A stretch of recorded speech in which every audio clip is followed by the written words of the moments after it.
Well, we knew even before Donald Trump became president in the 2016 election and 2017 inauguration that China would be a focus of his presidency. It was certainly a focus of his campaign. And if you looked at his historical tweets, and historical tweets sounds like a bit of a joke, but it shows what he was thinking about and talking about even before he formally entered politics. Well, he was obsessed with China politically, militarily, geopolitically. I always laugh when I listen to this mashup of him saying the word China again and again, but it shows what was on his mind. Remember this? Let's say China. China. China. China. China. China. China. China. China. China. China. Well, indeed, it came to color his administration, everything from trade and tariff barriers to trying to box in China, trying to get North Korea out of China's thrall, strengthening allies in the region like Korea, Japan, and Taiwan, and India.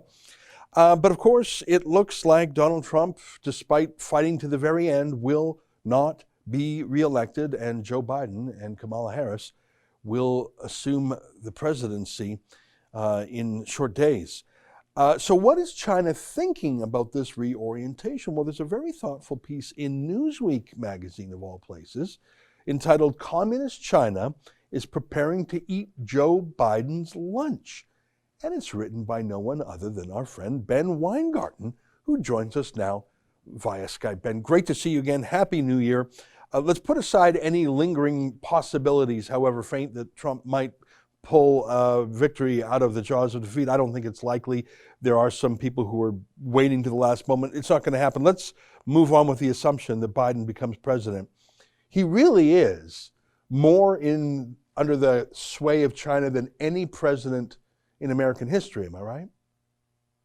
Yeah, I think that's a great point. And you can go back and look at, for example, Communist China's attempts to sort of compromise Democrats around Bill Clinton and perhaps Bill Clinton himself. But there's nothing really like the ultimate swamp creature in Joe Biden. And part of the swampiness is his lifelong, his career-long effort to cheerlead for greater integration, so-called integration, cooperation, accommodation of, in effect, Communist China's rise. And he's actually put it very explicitly that Communist China's rise in the past, he said it's a good thing. It's a positive thing for America. He was in charge, of course, of the so-called China portfolio under the Obama administration, which was completely toothless as China continued to expand its sphere of influence in its near abroad and beyond, engaged in the catastrophic Office of Personnel Management hack. And we can go through the litany of ways, including, of course, when he chaired the Senate Foreign Relations Committee and during his career cheerled for China being integrated into the world trade and financial architecture that was largely built by America and obviously the West more broadly. At every turn, he has supported China's rise. And this is to say nothing of, at very minimum, the appearance of compromise and corruption associated with his family's dealings with Chinese Communist Party tied individuals and entities. So all of that adds up to, in effect, a national security disaster for America. And what I write about in this piece is what China is saying, and what Chinese officials are saying, including the foreign minister, is that they look forward to the end of the bad old days of the Trump era, where, of course, they use the same kind of rhetoric as CNN would use over here, isolationism and McCarthyism and the like.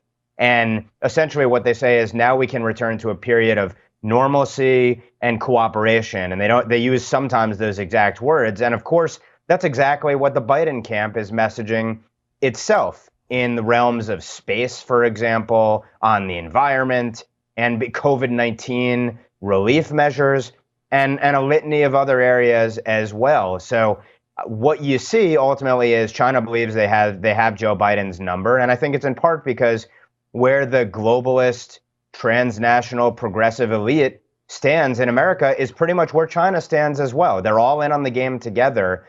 And ultimately, it's catastrophic for the West. And I just point out, you can look at small data points like the New York Times today writing this article, a straight news piece, I guess, reporting on how great things are in China, that they have freedom from fear, whereas we're all stuck in lockdown here in America. And you saw the media cheering on, in effect, the fact that in Wuhan they were celebrating, and of course, this is China putting out propaganda, but in Wuhan they're celebrating, and Times Square on New Year's Eve is completely empty and dark. This is the world that they're all cheering on. They're all in on the game because all of the Western elites think they're going to profit from it. But in the end, they're going to be the first ones, maybe not lined up and shot, but figuratively at least, they will be the ones who pay the dearest price at the end of the day if we become satraps of China. Yeah.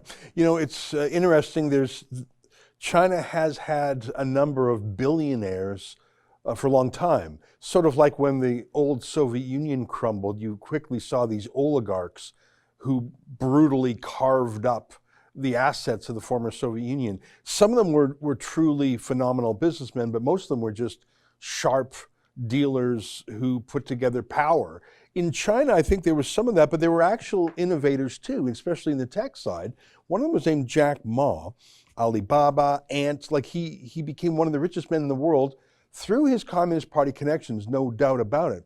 But I think he was genuinely a businessman and an innovator. I think you could say he was the closest thing to, I don't know, the Jeff Bezos or the Steve Jobs of China, worth close to $50 billion. But then he started talking a little too proudly, I think, and China squashed his public offering, and now he's gone missing. He's literally gone missing. It would be as if, suddenly the CEOs of Twitter, Amazon, and Facebook just went missing after criticizing Donald Trump. I think that's the most shocking story around about what China's really like, and it should be a warning to the Western business elites who think they can outmaneuver the Chinese Communist Party when Jack Ma, the top commie, couldn't do it himself. Yeah, several years back, Jack Ma came out as a member of the Chinese Communist Party because, of course, if you were a billionaire there, you would have had to have been a member of the Chinese Communist Party and probably literally and figuratively paid your dues. And I think that was maybe the first sign that he understood. He was self-aware enough to know that there's a problem here of creating the appearance of being maybe bigger than the party itself, maybe being bigger than, I would call him Chairman Xi himself, General Secretary Xi Jinping himself. You saw that he ran afoul of regulators in some remarks he made. This is the diplomatic Western way of describing what happened in advance of this much bandied about initial public offering, which was supposed to be the largest one in the world. And then essentially it was pulled, and the reporting suggests that it was pulled at the behest of General Secretary Xi himself. Why was that pulled? I would say that's another example of the party imposing its rule, its dominance in general, and Xi imposing his strength in particular, showing that no man is above the party and no man is above the new Mao in Xi.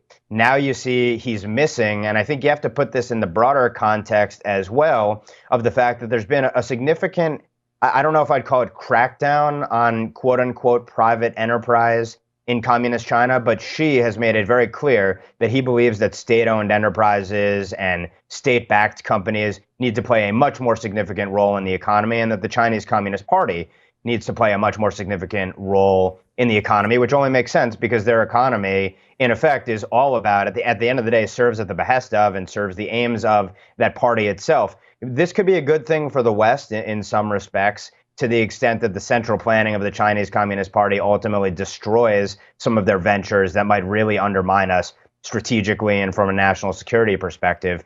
One of the apparent casualties, it seems, is going to be Jack Ma. And I've speculated in conversations with friends and maybe on social media as well, that Jack Ma will reemerge at some opportune time for the Chinese Communist Party, fully chastened and pledging his devotion and newfound passion for the party. We'll see. That may be the luckiest that he ends up. Yeah. We'll see how it plays out. That's an excerpt from my daily show, The Ezra Levant Show. Every day I do a monologue on the news of the day, then I interview an interesting guest, and then I read my hate mail. You gotta subscribe. Go to rebelnews.com.